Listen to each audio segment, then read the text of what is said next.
Ministério Derek Prince, proclamando a palavra inspirada de Deus ao redor do mundo.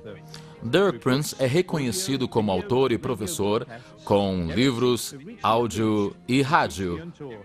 Derek tenta alcançar os inalcançados e ensinar aqueles que não foram ensinados. Por 50 anos de ministério, ensinando em centenas de países em mais de 50 línguas. E agora, Derek Prince.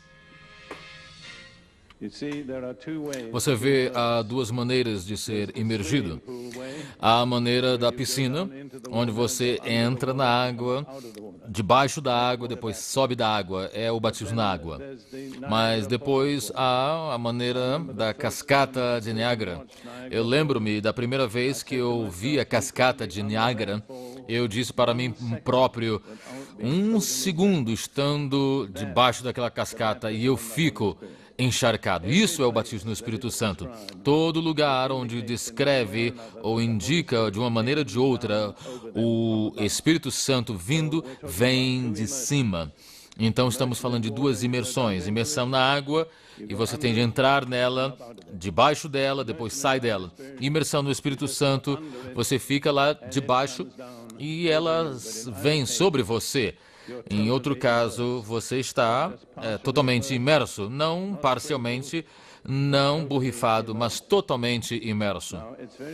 E é muito interessante essa introdução para cada um dos evangelhos, especificadamente declarando Jesus Cristo como batizador no Espírito Santo. Eu creio de que muita pouca atenção é dada a isto, e eu quero ler essas quatro passagens dos evangelhos. Mateus 3:11. João Batista diz, eu em verdade vos batizo com água para o arrependimento, mas aquele que vem após mim é o Messias, é mais poderoso do que eu. Não sou digno de levar as suas sandálias. Ele vos batizará com Espírito Santo e com fogo. E depois em Marcos 1:8, temos aí no verso 8 a introdução.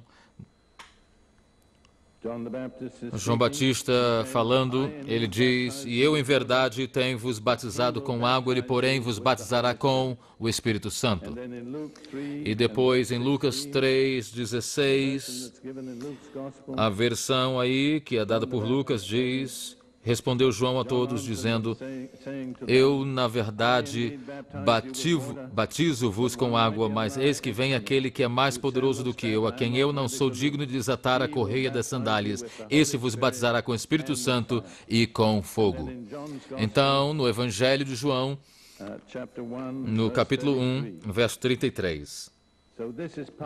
E eu aí vejo a introdução oficial de Jesus pelo seu predecessor, João Batista. E em todas essas introduções, e nos quatro evangelhos, é específico essa declaração que Jesus batizará seu povo no Espírito Santo. E no Evangelho de João, a introdução é um pouco mais extensa. Vamos iniciar no verso 29. No dia seguinte, João viu a Jesus que vinha para ele e disse, eis o Cordeiro de Deus que tira o pecado do mundo. Este diz depois, lá no 33, eu não o conhecia, mas o que me mandou a batizar com água, esse me disse, sobre aquele que vires descer o Espírito e sobre ele repousar, esse é o que batiza com o Espírito Santo. E eu vi e testifiquei de que este é o Filho de Deus. Então João diz aí três coisas, esse é o Cordeiro, esse é o Filho de Deus e esse é o que batiza no Espírito Santo. Estamos tão maravilhados com essa declaração de Jesus como o Cordeiro, mas é apenas um no Evangelho, onde em todos os quatro Evangelhos, especificadamente se declara que Jesus é o que batiza no Espírito Santo. Em outras palavras, é uma das mais importantes coisas que podemos saber acerca dele. É maravilhoso sabê-lo, conhecê-lo como Salvador, como Cordeiro, mas não é o final. É muito, muito importante conhecê-lo individualmente e pessoalmente como o que batiza no Espírito Santo. Agora vamos ver, depois do ministério terreno foi completo, depois da sua ressurreição, em Atos 1, 4 Desculpe, Atos 1, 4 e 5. Jesus repete sua promessa. É difícil não enfatizar essa promessa nos evangelhos. E em Atos 1, 4, 5 diz de Jesus: estando com eles, determinou-lhes que não se ausentassem de Jerusalém até que esperassem a promessa do Pai, que disse ele: de mim ouvistes. Porque, na verdade, João batizou com água, mas vós sereis batizados com o Espírito Santo não muito depois desses dias. Então Jesus foi cuidadoso em repetir a promessa, qual João Batista o introduziu, que ele seria o batizador no Espírito Santo. Agora, quase todos os comentadores da Bíblia concordam de que o preenchimento da promessa de Jesus é gravada em Atos 2, 1 a 4, o dia de Pentecostes. E eu quero ler esse texto, o que é que a Bíblia diz, rapidamente considerar o que é implicado aqui. Atos 2, verso 1. Cumprindo-se o dia de Pentecostes, estavam todos reunidos no mesmo lugar. E de repente veio do céu um som como de um vento veemente e impetuoso, e encheu toda a casa em que estavam assentados. E foram vistas por eles línguas repartidas como de fogo, as quais pousaram sobre cada um deles. E todos foram cheios do Espírito Santo e começaram a falar em outras línguas, conforme o Espírito Santo lhes concedia que falassem, como o Espírito concedia. Então há 3 sucessões, mudanças desta experiência. Primeiro, era um batismo. O Espírito Santo veio de cima e os imergiu, encheu o lugar onde estavam sentados, depois imergiu de cima. Segundo, cada um deles foi individualmente cheio com o Espírito Santo. Não foi algo coletivo, mas uma experiência individual que cada um teve. E terceiro, houve uma abundância, um derramamento sobrenatural do enchimento. E isso está em linha com o princípio que eu li em Mateus 12, 34, no final de Mateus 12, a última parte do verso.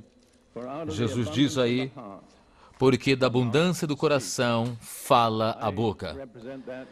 Eu represento isto dizendo, quando o teu coração está cheio, ele passa para fora o que está no coração pela boca. E há muitas passagens no Novo Testamento que falam sobre pessoas que foram cheias do Espírito Santo. Eu olhei cada passagem e, em todo caso, a próxima coisa que acontece é de que a pessoa fala. Profecia, falar em línguas, o que seja. Mas o princípio é universal. Onde há abundância do coração, a boca fala. Quando o coração está cheio para transbordar, então transborda pelo lugar que é a boca, no falar. E é isso que aconteceu no dia de Pentecoste. Quando estavam cheios, então começaram todos a falar em outras línguas, conforme o Espírito entregava, ou conforme o Espírito dava. É muito importante entender que isso é um caso onde Deus e o homem têm de cooperar. Deus enche, mas eles começaram a falar. O Espírito Santo não falou, eles falaram. O Espírito Santo lhes deu a língua.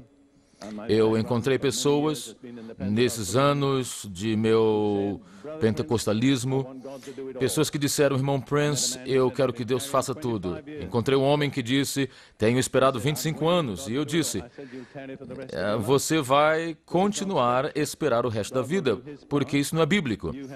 Deus vai fazer a sua parte, você tem que fazer a tua parte. Você faz o falar, Deus vai dar a língua, mas Deus não vai falar no teu lugar. Todos começaram a falar no Espírito Santo de acordo com o que ele dava para falar. E deixe-me dizer isso. É verdade que eles esperavam pelo Espírito Santo no dia do Pentecostes, mas depois não há nada dizendo de que eles continuaram esperando o Espírito Santo. E eu quero dizer algo sobre o que Paulo descreve aí. Em 2 de Coríntios, capítulo 1, verso 22, ele estabelece alguma coisa aí. 2 Coríntios 2, vamos ler o verso 21. Aquele que nos põe em Cristo e nos ungiu é Deus. Aquele que nos selou e nos deu o Espírito em nossos corações como um depósito. Paulo fala aí duas coisas. O Espírito Santo é um selo e é um depósito. Em Efésios 1:14, ele usa uma linguagem parecida.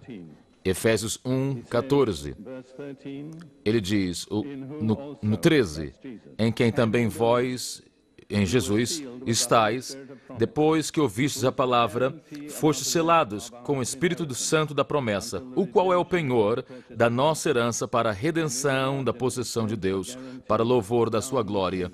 Ou seja, ao lado aí poderíamos dizer, é a garantia. O Espírito Santo, o batismo, que é visível, que é audível, não é meramente alguma coisa que acontece dentro, que você não pode mostrar a outros, mas outros podem ver e ouvir. Paulo diz, são duas coisas, é um selo e é uma garantia. Então, primeiro, é um selo. Você já pertence a Jesus, mas isto te identifica publicamente como pertence a Ele. É um selo público sobre você. Não sei se você lembra-se dos dias que quando você enviava uma carta registrada, você tinha de selar com cera quente. Lembra desses dias? Então você tinha de pôr a marca. É exatamente o que o Espírito Santo faz. É o selo, é a cera quente. Então, Jesus põe a sua marca e te põe à parte. E você é uma agora carta registrada, que é tratada de maneira diferente. É mais cuidadosamente cuidada. E se você está batizado no Espírito Santo, você tem atenção especial lá do Correio do Céu. A segunda palavra aí é garantia ou depósito. E acontece aí numa linguagem muito interessante, porque em hebraico,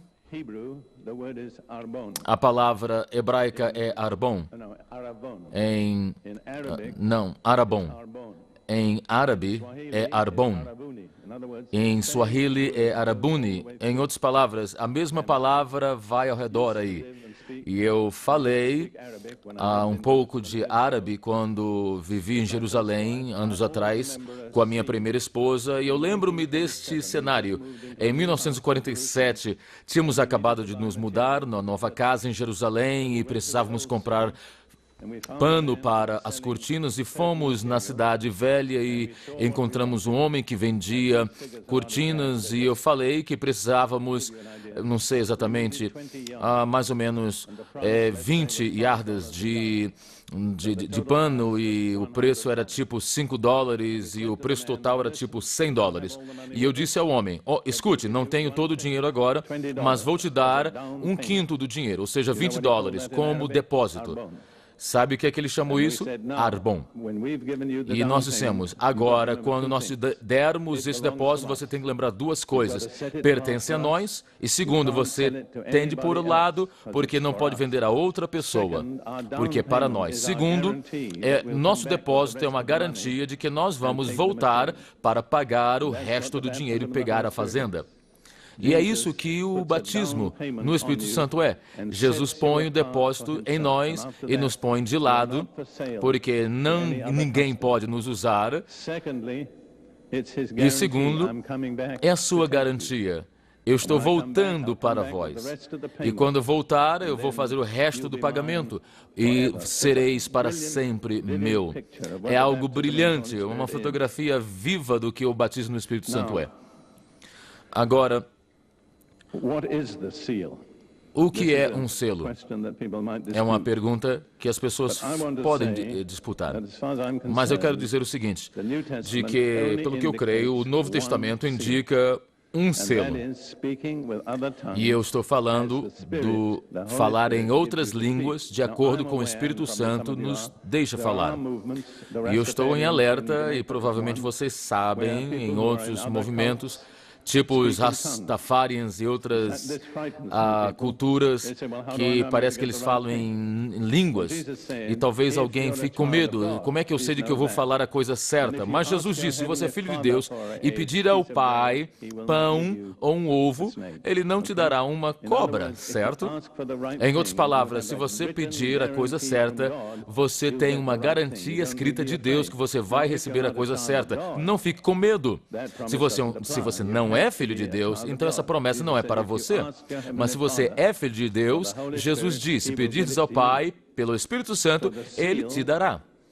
É, então, um selo que é visível, algo que é audível, algo público. O selo não pode ser algo secreto, então não tem nenhum propósito. O selo, em Atos 2, eles começaram a falar em outras línguas conforme o Espírito lhes concedia. Eu quero falar 4 coisas sobre isto. Primeiro, era o selo que os apóstolos tiveram em sua experiência. Jesus falou, espere em Jerusalém até que recebais a promessa do Pai. Então eles esperaram 10 dias. E o Espírito Santo veio e eles falaram em línguas que nunca, e depois não esperaram mais. Era o selo que eles receberam na sua experiência. Segundo, era um selo que eles aceitaram para os outros. Ou seja, é algo notável aí por alguns momentos. Terceiro, nunca pediram por outro selo. Deixe eu repetir isso, é muito importante. Eu encontrei pessoas nesses anos que disseram, irmão Prince, como é que eu sei de que eu fui batizado no Espírito Santo? Eu tive esta e aquela experiência, eu tenho orado e buscado o Senhor, mas como é que eu sei? Minha resposta é, você sabe porque você recebe o selo. Quando você começa a falar em línguas estranhas, conforme o Espírito lhe deixa falar. Então você tem. Eu posso dizer, você tem Ele, não é uma coisa, é uma pessoa que você recebeu. Então, deixa eu dizer 3 coisas aqui. É o selo que os apóstolos receberam, é o selo que eles receberam ou aceitaram por outros, e nunca aceitaram ou pediram outro selo. E mais, no Novo Testamento, não nos oferece outro selo. Não há outra alternativa no Novo Testamento. Vamos ver aqui o que Jesus diz. Aquilo que está em Lucas 24, versos 52 a 53. Depois da ressurreição, quando está dando adeus, Lucas 24, 52, 53. E adoraram... Desculpe. É um pensamento diferente que eu quero trazer aqui, porque muitas pessoas disseram, eu fiquei tão alegre, eu fiquei cheio de alegria, eu estava adorando a Deus. Isso não é um selo. Não de acordo com o Novo Testamento. É maravilhoso ser cheio de alegria, é maravilhoso louvar a Deus, mas não é o selo do Novo Testamento. E eu vou te dizer como é que eu sei, porque depois da ressurreição, Jesus diz aí no final do Evangelho de Lucas, e foi elevado ao céu, e adorando eles, tornaram com grande júbilo para Jerusalém, e estavam sempre no templo, louvando e bendizendo a Deus. Então, tinham grande alegria e continuando louvando a Deus e bendizendo, mas não tinham recebido o selo. E só receberam no dia do Pentecoste. E Jesus disse, esperai até lá. Nunca esperaram depois do Espírito Santo, que falaram em línguas estranhas, foi o final da espera. Agora eu quero dizer uma coisa em particular no livro de Atos que demonstra isto muito vividamente. Eu gostaria de ir lá, em Atos capítulo 10, lá no final do capítulo. Você sabe a história? Pedro sendo dirigido sobrenaturalmente à casa de Cornélio. Ele não queria ir lá porque não era certo como judeu ir numa casa de um gentio viu e muito menos comer com eles, mas nesta pressão de Deus, ele levou outros 6 judeus crentes com ele para ter testemunhas. E enquanto Pedro estava falando com eles, falando de Jesus, em Atos 10, 44 diz que, ainda falando essas palavras, caiu o Espírito Santo sobre todos os que ouviam a palavra. E é interessante que isso não durou a mensagem toda. O verso prévio diz de que esses dão testemunho dos profetas de que todos os que nele creem receberão o perdão dos pecados pelo seu nome. E essas pessoas com a mente simples na casa de Cornélio creram e receberam o perdão do pecado. E uma vez que receberam o perdão do pecado, o Espírito Santo estava preparado para vir ali, viu? E significa de que enquanto Pedro estava falando essas palavras, o Espírito Santo caiu sobre aqueles que estavam ouvindo a palavra.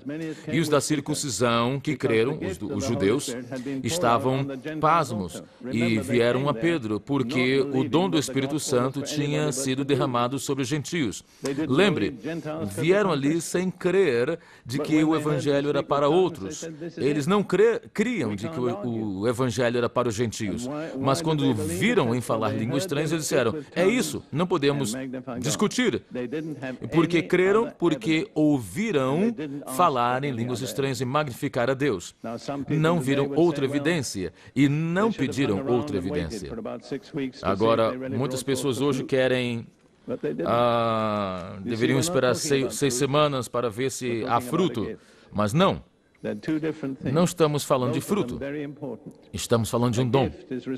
2 coisas diferentes, 2 coisas importantes, mas um dom é recebido numa transação simples.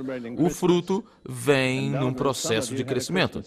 Alguns de vocês celebraram Natal e, sem dúvida, alguns de vocês tiveram uma árvore de Natal na sua casa, certo? E lá no dia do Natal, ou debaixo da árvore do Natal, você pôs os presentes. E as pessoas para quem eram aquelas prendas, pegaram as prendas e receberam, não é assim? O presente é recebido numa transação simples. O fruto, na outra lado, cresce numa árvore, não cresce na árvore de Natal. E leva tempo, é um processo. Agora entenda, por favor, fruto é importantíssimo, mas não confunda o fruto com o dom. O que estamos falando é o dom do Espírito Santo. É algo que é recebido numa transação simples. Assim, Pedro respondeu às pessoas sobre a casa de Cornélio. Pode alguém proibir água para que esses não sejam batizados que acabaram de receber o batismo do Espírito Santo como nós? Em outras palavras, ele não fez diferença entre essas pessoas e as pessoas do dia de Pentecostes. E depois escreve aos judeus que estavam criticando e reclamando de que não deveriam ter falado com os gentios. E em Pedro, lá em Atos 11, 15, diz lá de que, e quando comecei a falar, caiu sobre eles o Espírito Santo, como também sobre nós ao princípio. Não há menção aí, na casa de Cornélio, de um vento, nem de línguas, mas uma coisa tem aí, é de que eles falaram em línguas. Então eu digo, e eu creio, sem pergunta nenhuma, este é o selo de que os apóstolos receberam. Esse foi o selo que eles aceitaram por outros e nunca pediram outro selo, e eu não posso encontrar outro selo oferecido no Novo Testamento. E eu sei, provavelmente melhor do que muitos de vocês, de que falar em línguas é algumas vezes considerado diferente, não ortodoxo. Talvez as pessoas até dizem que é demoníaco. Eu lembro-me, às vezes, que um ministro evangélico não andava ao meu lado, porque eu falava em línguas estranhas. Eu o perdoei, é claro, mas eu não concordo com suas opiniões. Você pode ver, Deus algumas vezes põe lá no início da experiência alguma coisa que é como um bloco, que se você não está realmente sincero, você não vai receber. Há pessoas que falam uma língua que nunca aprenderam, ficam animadas, mas algumas pessoas ficam ofendidas. E eu quero sugerir aqui, basicamente, de que nós, como anglo-saxônicos ou de origem europeu, americana, nós temos uma fotografia errada do que cristianismo é. Primeiro, pensamos de que é algo muito dignificante. Você entra na igreja, você não fala em alta voz, você fica de pé ou fica sentado, canta um hino. Na realidade, você não deve ficar animado. Essa é a fotografia do cristianismo com o qual eu cresci. E eu estava indo à igreja 8 vezes a semana por 10 anos e eu não estava sem experiência, mas não é uma imagem bíblica. Você vê, sofremos tanto, muitos de nós, porque não estamos livres de expressarmos o que Deus fez em nós. Lemos na Bíblia, as pessoas, eles choravam, gritavam, eles batiam palmas, dançavam, cantavam, eles ficavam animados, porque é o Espírito Santo que provê a animação. Lembra o que Ruth e eu lemos no início? Agora que o Deus de toda esperança nos encha com toda alegria e paz na fé, para que possamos abundar em esperança pelo poder do Espírito Santo. O que nos faz abundar em esperança? O poder do Espírito Santo. Quantos de vocês hoje aqui podem responder abertamente que vocês têm abundância em esperança? Quantos estão animados acerca de Jesus? Quantos de vocês estão aí cantando e não podem ficar quietos? É como deveríamos ser. É como deveríamos ser.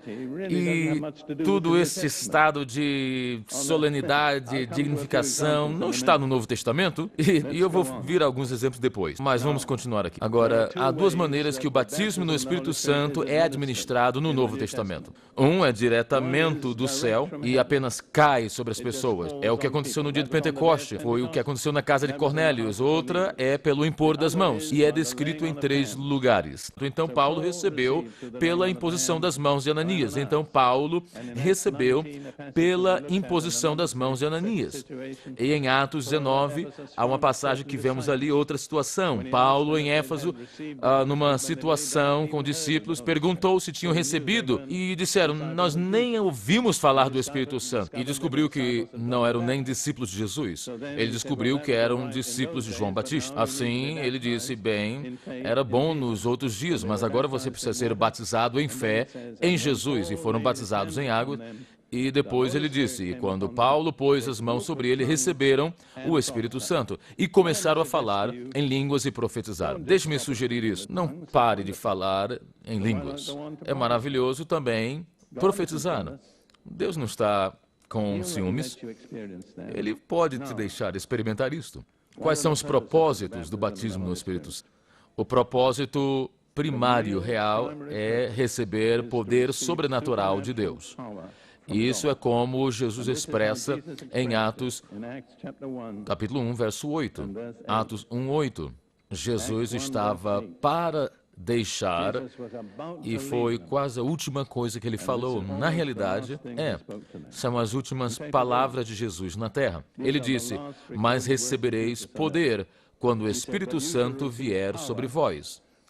A palavra poder aí em grego é dunamis, da palavra que então dá dinamite.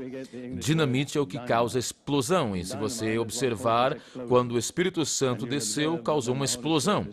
Muitas pessoas foram capacitadas pelo fato de Jesus ser ressuscitado, mas não é certo. Jesus ressuscitou 50 dias antes, mas ninguém em Jerusalém tinha escutado. Mas quando o Espírito Santo veio, Jerusalém toda escutou em algumas horas. Isso é dinamite, vê?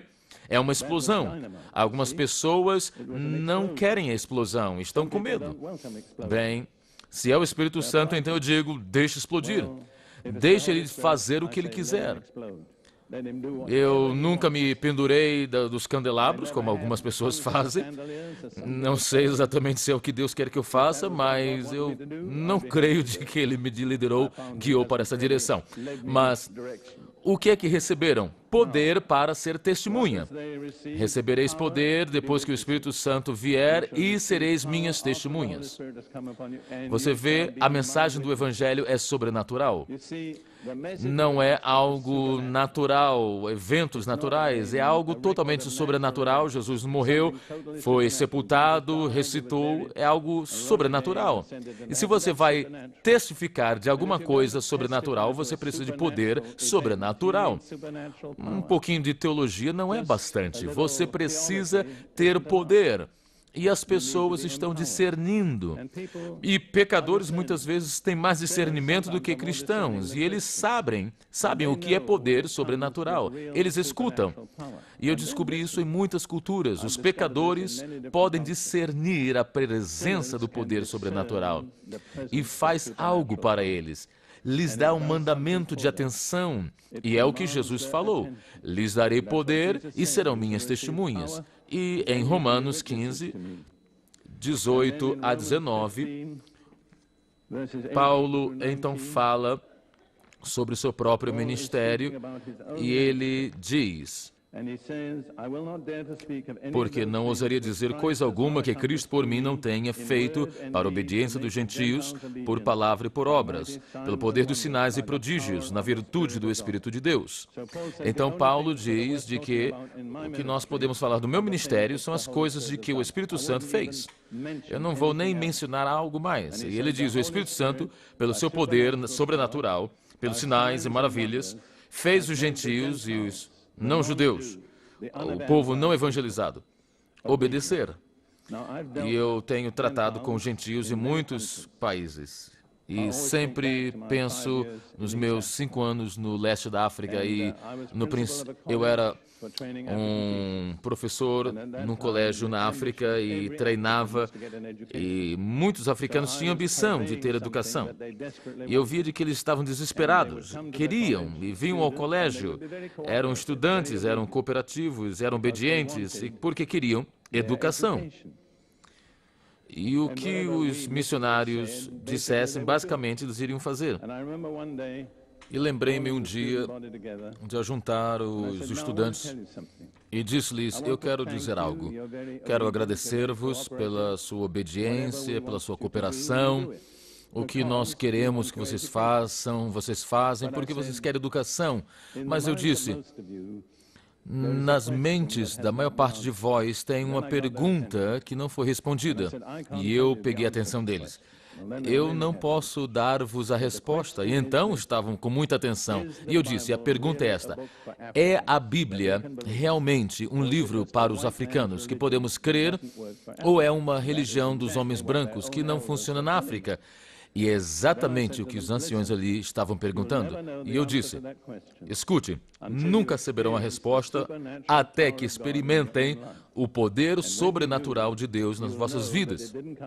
E quando isso acontecer, vocês vão ver de que o Evangelho não veio da América, dos britânicos, veio do céu. E eu os deixei. E continuei a dar-lhes a palavra de Deus, mas principalmente estava orando e em poucos meses houve um derramamento sobrenatural, soberano do Espírito Santo e todos aqueles estudantes foram batizados no Espírito Santo. Até aquele momento, você estava pedindo que eles orassem, mas dali em diante eles começavam a orar por si próprios, nos dormitórios, porque eles receberam o selo sobrenatural. Algo que veio, um dom que veio do céu. E os meus colegas missionários brancos tinham esta atitude. Me desculpem dizer isto, mas eles diziam, nós só podemos elevar os africanos até um momento. Depois disso, não podemos mais. Eu não discutia com eles, mas quando o Espírito Santo desceu, sabe o que aconteceu? Os missionários vieram ver o que estava acontecendo e, de repente, descobriram de que os africanos podiam ir mais além. Então, é apenas uma ilustração. Os jovens, os homens e mulheres precisam uma experiência sobrenatural deles próprios. Não é suficiente ter uma mensagem de uma raça, de uma outra cultura, mas nos próximos meses, então, entre aqueles estudantes, a maior parte tinham menos que 25 anos, vimos todos os 9 dons do Espírito Santo em operação. E eu disse aos judeus, com os quais eu vivi, nós, não judeus como eu, nós temos de pedir perdão a vocês, judeus, por pedirmos que vocês creiam no Evangelho que não é sobrenatural, porque tudo o que vocês vivem na Bíblia é de que todas as vezes que Deus envia uma mensagem com algo sobrenatural. E esta é a razão do batismo no Espírito Santo. É a razão de trazer-nos ao sobrenatural do Espírito Santo. E é a única maneira de que o Evangelho pode ser proclamado. Vamos olhar em Hebreus, capítulo 2, por um momento. Hebreus 2, verso 3 e 4. Como escaparemos nós, se não atentarmos para uma tão grande salvação, a qual, começando a ser anunciada pelo Senhor, foi-nos depois confirmada pelos que a ouviram, testificando também Deus com eles, por sinais e milagres, várias maravilhas e dons do Espírito Santo, distribuídos por sua vontade. O escritor aos Hebreus nos dá 3 razões por que deveríamos ouvir o Evangelho. Número 1, a primeira pessoa que proclama é Jesus. Segundo, foi confirmada por aquelas pessoas que foram testemunhas. Mas a terceira é o Espírito Santo traz testemunho sobrenatural à mensagem, com sinais, maravilhas e dons do Espírito Santo. E os descrentes, o mundo descrente, tem o direito de esperar da igreja que é isso que nós vamos fazer. Estamos vivendo abaixo do nível da vontade de Deus. E se apresentarmos uma mensagem intelectual e darmos alguns textos, e é claro, algumas pessoas vão ser salvas, é maravilhoso, mas não é o melhor de Deus. Agora, eu quero dar-vos mais uma razão para o batismo, o dom do Espírito Santo, que está em 1 Coríntios. 1 Coríntios, capítulo 12 e verso 13. Isso é um dos versos mais mal compreendidos em todo o Novo Testamento. E realmente é mal traduzido. E é mal traduzido porque os tradutores tinham uma preconcepção daquilo que Paulo queria dizer. Eu tenho que dizer isso. Eu aprendi grego desde 10 anos de idade. Eu tenho confiança naquilo que eu estou falando. O texto que eu tenho, e na maior parte das traduções diz, no verso 13, pois todos nós fomos batizados em um Espírito, formando um corpo, quer judeus, quer gregos, quer servos, quer livres, e todos temos bebido de um Espírito. Agora, a palavra errada aí é pelo, porque a palavra diz no Espírito. Fomos batizados em um corpo. E não há nenhuma sugestão no Novo Testamento que o Espírito Santo batiza alguém. As pessoas são batizadas no Espírito Santo, mas o Espírito Santo não batiza. Nascemos de novo pelo Espírito Santo. Agora, a palavra enfatizada aí é um. Quando Paulo diz de que o propósito do batismo é produzir unidade no corpo, num Espírito significa fomos batizados num corpo e bebido de um Espírito. 3 vezes ele usa a palavra um. Você vê isso? Eu estou falando isso porque fala da palavra batismo em. Quando você é batizado em alguma coisa e é batizado para alguma coisa. Mas nesses outros casos, o batismo de João e o batismo cristão, na realidade, as pessoas já estavam batizadas em. Por exemplo, o batismo de João, com o batismo para o arrependimento, ele não batizava se a pessoa não tivesse se arrependido. Então, o batismo de João não produzia arrependimento. Era reconhecimento dele que as pessoas se arrependeram. E o batismo cristão é um batismo em água, é um batismo que as pessoas são batizadas em Cristo. Mas quando somos batizados, já estamos em Cristo, porque senão não temos direito de ser batizados. Então, ser batizados na água não nos põe em Cristo, nos sela nesse testemunho que estamos em Cristo.